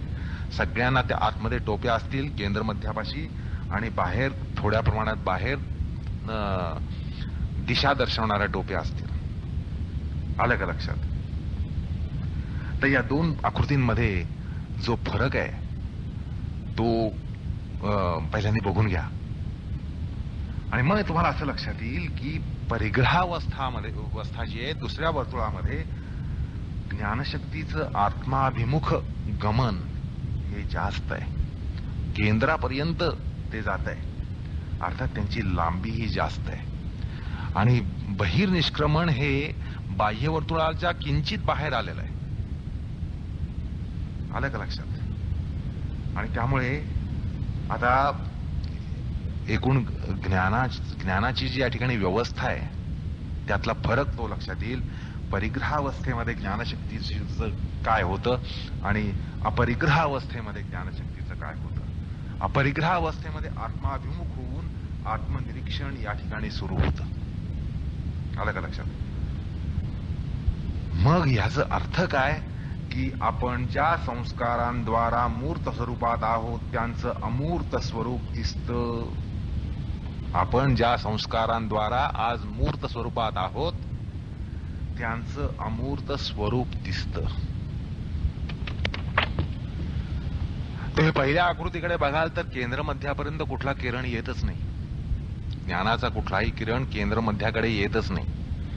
त्यामुळे आपण अमूर्त स्वरूपात संस्कार स्वरूपात काय आहोत कसे आहोत याबद्दल कुठलंही ज्ञान होण्याचा प्रश्नच नसतो. कारण तो जो प्रांत आहे तो आपल्याला अगम्य असतो. या ठिकाणी एक उदाहरण देतो की एक वृक्षाच्या खोडाचा अधोभाग हा मुळाच्या स्वरूपानं असतो. वृक्षाचं जे खोड आहे त्या खोडाचा जमिनी खालचा जो भाग असतो तो मुळाच्या स्वरूपात असतो. तो भूगर्भस्थ असतो आणि त्यामुळे तो भूमीनं व्यवहित असतो, जमिनीनं तो व्यवहित असतो. आलं का लक्षात? आणि ते जे मूळ आहे ते आपल्याला मूळ जमीन जर आपण खोदून काढली तरच आपल्याला ते मूळ दिसतं किंवा ती मुळं दिसतात. तसंच आपण आज ज्या मूर्त स्वरूपात आहोत त्यांचं मूळ आपल्या अंतर्मनामध्ये असतं. आपलं जे आज मूर्त स्वरूप आहे व्यक्तिमत्वाचं मूर्त स्वरूप जे आहे त्याची मुळं ही अंतर्मनामध्ये एखाद्या वृक्षाच्या मुळाप्रमाणे पसरलेली असतात आणि ती हाती या ठिकाणी लागतायत. जसं वृक्षाच्या बाबतीमध्ये जमीन आपण खोदून काढली तर आपल्याला मुळं दिसतात, मुळं हाती लागतात. तसं या ठिकाणी आकृतीमध्ये बघा असं होतंय की आपण आज ज्या मूर्त स्वरूपात आहोत त्या मूर्त स्वरूपामागे जे अमूर्त संस्कार आहेत जे अंतर्मनामध्ये आहेत ते आपल्या हाती लागतात, आपल्या डोळ्याला लागतात, आपल्या दृष्टीला लागतात. त्यांचं स्वरूप आपल्याला दिसतं. आलं लक्षात? आता यामध्येच आपण आज हे असे का आहोत, कशामुळे आहोत, कुठल्या कारणानं आहोत, यामागे संस्कार समूह कुठला, ते संस्कार समूह आपल्याला कुठे, केव्हा, कसे, का प्राप्त झाले, या सगळ्यांची उत्तरं या ठिकाणी सापडतात. अहो, मूळच हाती लागलं आपलं मूळ हाती लागलं म्हटल्यानंतर या सगळ्या प्रश्नांची उत्तरं त्या ठिकाणी पटापट मिळत जातात. आलं का लक्षात? कारण अंतर्मन जे आहे ते ज्ञानशक्तीच्या कह्यात येतं, कक्षेत येतं, दृष्टीपथात येतं, ज्ञानपथात येतं. अर्थात बीजभूत संस्कार जे आहे ते मूळाकार होऊन जन्मरूप भूमीतून हा शरीर रूप वृक्ष उभा असतो, हे लक्षात येतं. आलं का लक्षात? हे रूपक समजून घ्या. बीजभूत संस्कार जे आहेत ते बीजभूत संस्कार मूळाकार एखाद्या वृक्षाचं जसं मूळ असतं तसं त्या स्वरूपामध्ये असतात आणि जन्मरूप भूमीतून हा शरीररूप वृक्ष हा उभा असतो आणि त्या मुळाचं बीजाचं ज्ञान या ठिकाणी अपरिग्रहावस्थेमध्ये होतं आणि ते कसं सुसंगत आहे हे या ठिकाणी लक्षात येईल. त्यामुळे अपरिग्रह स्थैर्य आणि जन्मविषयक संस्कारांचं ज्ञान यांचा संबंध आता आपल्याला लगेच लागतो. सुरुवातीला जी आपल्याला विसंगती वाटली, काकतालीय न्याय वाटला या ठिकाणी, तसं नाहीये. आपल्याला त्यामागची ही ज्याला उपपत्ती म्हणतात ती उपपत्ती हाती लागते. आता या कथनामध्ये कोणताच दुरान्वय नाही, सूत्रामध्ये कुठलाही दुरान्वय नाही, असं विज्ञाननिष्ठ उपपत्तीनं या ठिकाणी आपण समजून घेण्याचा प्रयत्न केला. असो, या ठिकाणी संबोध हा असं पद आहे. संबोध म्हणजे ज्ञान, हे ज्ञानशक्तीचं कार्य आहे. संबोध हे ज्ञानशक्तीचं कार्य आहे. जसं बाह्य जगताविषयी एखाद्या एक्स्ट्रॉवर्ट माणूस म्हणतो ना आपण, एक्स्ट्रॉवर्ट, या एक्स्ट्रॉवर्ट माणसाला बसल्या जागी बाह्य जगताचं ज्ञान होतं. कारण ह्याचे विचार हे सारखे बाहेरच जात असतात. जो एक्स्ट्रॉवर्ट असतो ना तो बसल्या जागी बाह्य जगताचं विशेष रूपानं ज्ञान करून घेत असतो. आलं का लक्षात? आणि अपरिग्रह बळावून, अपरिग्रह वृत्ती जर बळावली तर स्वाभाविकपणे अंतर्गमन होण्याला सुरुवात होते आणि आपल्या बीजाचं म्हणजे जे संस्कार आहेत त्यांचं आपल्याला अमूर्त रूप हे हाती लागतं. जे अमूर्त संस्कार आपल्या मूर्त रूपाला कारक आहेत, जे अमूर्त संस्कार या आपल्या मूर्त स्वरूपाला कारक आहेत, त्यांचं ज्ञान होतं. आलं का लक्षात? आता जन्म कथनता संबोध हा म्हणजे काय तर भाष्यकार सांगतात, को अहमासम कथमहमासम किम स्वित इदम कथम स्वित इदम के वा भविष्यामः कथम वा भविष्यामः इति एवं अस्य पूर्वान्तपरान्तम अध्येष्वात्मभाव जिज्ञासा स्वरूपेण उपावर्तते. काव्य आहे की नाही या भाषामध्ये? भाष्यकार म्हणतात, अपरिग्रह स्थैर्यानं जे अंतर्दर्शन होतं त्यानं योग्याला समजतं ते असं मी कोण होतो, कशा प्रकारे होतो, हे काय आहे, म्हणजे सत्य परिस्थिती कशा कारण आहे आणि कशा प्रकारे आहे. सत्य परिस्थितीला मूलाधार कोणते संस्कार आहेत, आपण पुढे काय होणार, अर्थात कोणते संस्कार अजून बीजरूपामध्ये आहेत ज्यांना अंकुर फुटायचा आहे, संचित ज्याला म्हणतात, ते अजून कुठले संस्कार आहेत आणि एक त्याला पूर्वकालिक, सांप्रतकालीन अशा आपल्या विषयांतील कालत्रय संबंधीचं ज्ञान होतं ते केवळ जिज्ञासा मात्रतेनंच. आलं का लक्षात? अर्थात ते जिज्ञासा मात्रतेनंच होतं असं म्हणण्याचं कारण ते बिनासायास होतं. त्याला कुठलाही संयम लागत नाही. कारण आपण पुढे बघणार आहोत की संयमाद्वारा आपल्याला सूक्ष्म व्यवहित विप्रकृष्ठ पूर्वांत अपरांत ज्ञान वगैरे होतं. आपण पूर्वी कोण होतो, नंतर काय होणार हे आपल्याला समाधीद्वारा कळतं, योग्याला कळतं. आपण म्हणतो योगी समाधी लावतो आणि सांगतो मी असा का आहे आणि मी काय होणार आहे हे योगी सांगू शकतो. तो स्वतः बाबतीत काय दुसऱ्याच्या बाबतीतही सांगतो आपल्याला असं माहिती आहे. अर्थात आपल्याला असं वाटतं की या ठिकाणी काहीतरी संयम म्हणजे संयम करावा लागत नाही हे या ठिकाणी सांगायचं आहे. कुठल्याही प्रकारची समाधी योग्याला लावावी लागत नाही. त्याला ते स्वाभाविकपणे बिनासायास हे ज्ञान हाती लागत असतं आणि ते स्वरूपतः होतं.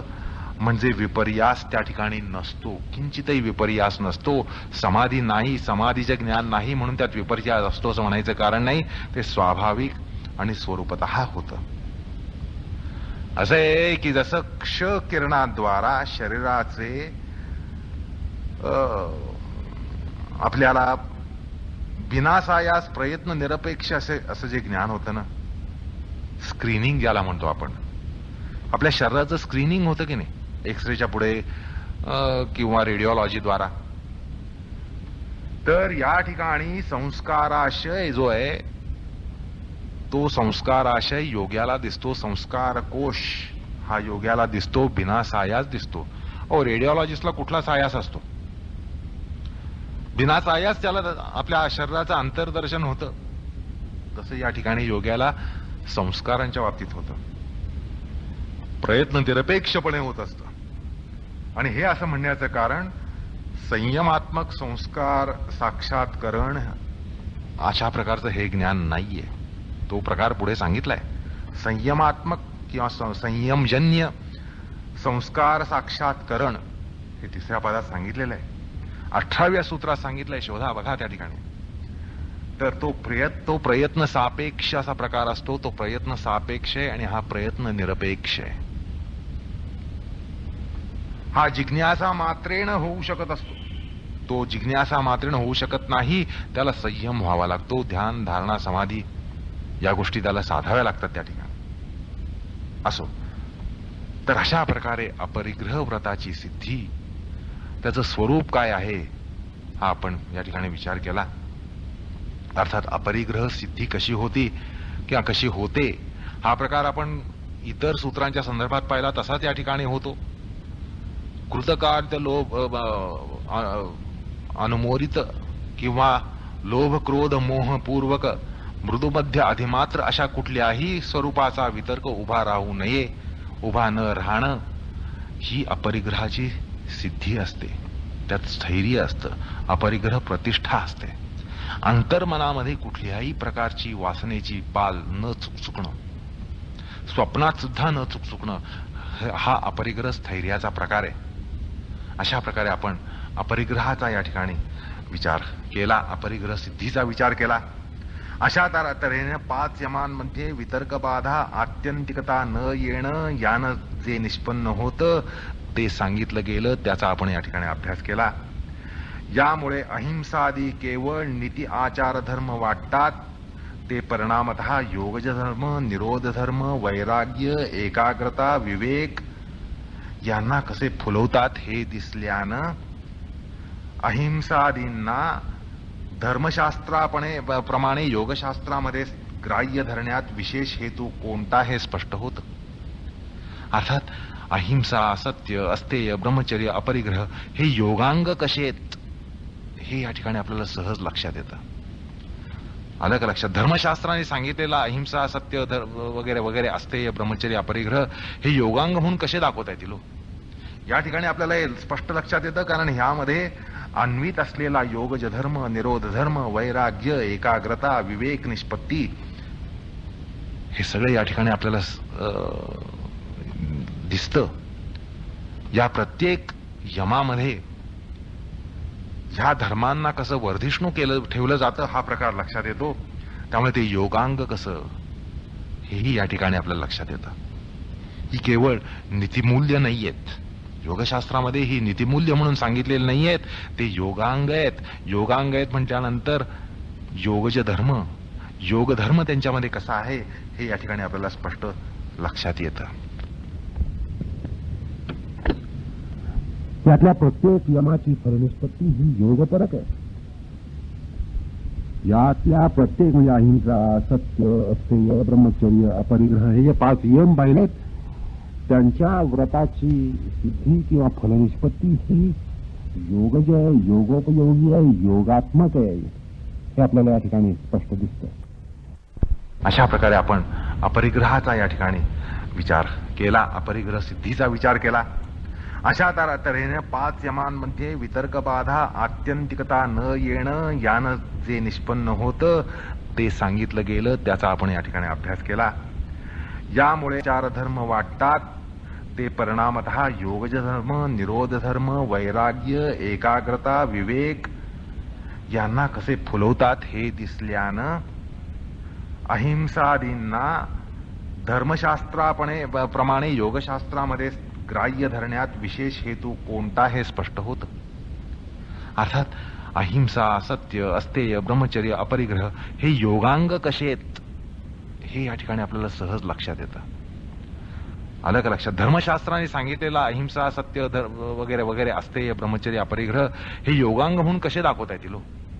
या ठिकाणी आपल्याला हे स्पष्ट लक्षात येतं, कारण ह्यामध्ये अन्वित असलेला योगज धर्म, निरोध धर्म, वैराग्य, एकाग्रता, विवेक, निष्पत्ती हे सगळे या ठिकाणी आपल्याला दिसतं. या प्रत्येक यमामध्ये ह्या धर्मांना कसं वर्धिष्णू ठेवलं जातं हा प्रकार लक्षात येतो. त्यामुळे ते योगांग कसं हेही या ठिकाणी आपल्याला लक्षात येतं. ही केवळ नीतिमूल्य नाहीयेत. योगशास्त्रामध्ये ही नीतिमूल्य म्हणून सांगितलेले नाहीयेत, ते योगांग आहेत. योगांग आहेत म्हटल्यानंतर योगज धर्म, योगधर्म त्यांच्यामध्ये कसा आहे हे या ठिकाणी आपल्याला स्पष्ट लक्षात येतं. यातल्या प्रत्येक यमाची फलनिष्पत्ती ही योगपरक आहे. यातल्या प्रत्येक म्हणजे अहिंसा, सत्य, अस्तेय, ब्रह्मचर्य, अपरिग्रह हे जे 5 यम पाहिलेत, त्यांच्या व्रताची सिद्धी किंवा फलनिष्पत्ती ही योगज आहे, योगोपयोगी आहे, योगात्मक आहे, हे आपल्याला या ठिकाणी स्पष्ट दिसतं. त्यामुळे धर्मशास्त्रामध्ये जी हीच व्रतं आलेली आहेत, तीच व्रतं योगामध्ये योगमार्गाने, योगसाधनाने, योगतंत्राद्वारा जर पाळली गेली तर त्यांची फलनिष्पत्ती कशी वेगळी होते हे या ठिकाणी आपल्याला स्पष्ट दिसतं. आणि या ठिकाणी असं सांगावं असं वाटतं की यमपंचक जे आहेत, धर्मशास्त्रात, अध्यात्मशास्त्रात सांगितलेले यमपंचक जे आहेत, त्यांचं पृथक्करण करणं, त्यांचं विश्लेषण करणं, त्यांचं सर्वप्रथम पृथक्करण करणं, सोपपत्ती कथा करणं हा मान योगशास्त्राला आहे, पातंजलांना आहे. पातंजलांना याचं श्रेय हे दिलं गेलं पाहिजे. पातंजलालाच याचं श्रेय आहे. सर्वप्रथम हे पृथक्करण करणं, त्याचं विश्लेषण मांडणं, सोपपत्ती कथा मांडणं, त्या तसं निष्पादन करणं, प्रतिपादन करणं ह्याचं सगळं श्रेय पातंजलांना आहे, असं स्वाभिमान या ठिकाणी म्हणावं असं वाटतं. त्या व्रतसिद्धीमध्ये न्यूनाधिक्य कारणानं हे जे फलनिष्पादन या ठिकाणी आपण पाहिलं ते दृष्टिक्षेपात किंवा कल्पनाक्षेपात येतं. म्हणजे आपल्याला जर परिपूर्ण जरी सिद्धी झाली नाही तरी अशा प्रकारे आपली वाटचाल चालू आहे, त्या मार्गाने आपली वाटचाल चालू आहे हे आपल्या कल्पनेला पटतं, बुद्धीला पटतं, दृष्टिक्षेपात येतं किंबहुना कल्पनाक्षेपात येतं असंही म्हणता येईल या ठिकाणी. आणि त्यामुळे आपल्या व्रतातील योग्यता अयोग्यता पारखण्याला या ठिकाणी मदत होते. साधकाच्या संदर्भात सुद्धा या ठिकाणी अशा प्रकारचं एक दिग्दर्शन झालं असल्यामुळे आपल्या साधनेतील योग्यता, आपल्या निग्रहातली अयोग्यता ही साधकाला पारखता येते. असो, अशा प्रकारे यमपंचकाचं आपण फल पाहिलं, फलनिष्पत्ती त्याचा विचार केला. आता क्रमशः नियमांगाचा विचार करावा लागतो. आणि म्हणूनच भाष्यकार म्हणतात नियमेषु वक्ष्यामहा असं म्हणून नियमविषयक फलनिष्पत्ती जी पुढल्या प्रकरणात येते ते सांगण्याला आरंभ करतात. अर्थात नियमांग जे पहिलं नियमांग म्हणून शौच आहे त्याचा विचार हा पुढल्या सूत्रामध्ये 40व्या सूत्रामध्ये केला जातो. आपण तो विचार पुढल्या प्रसंगात करणार आहोत. कृष्णार्पणमस्तु.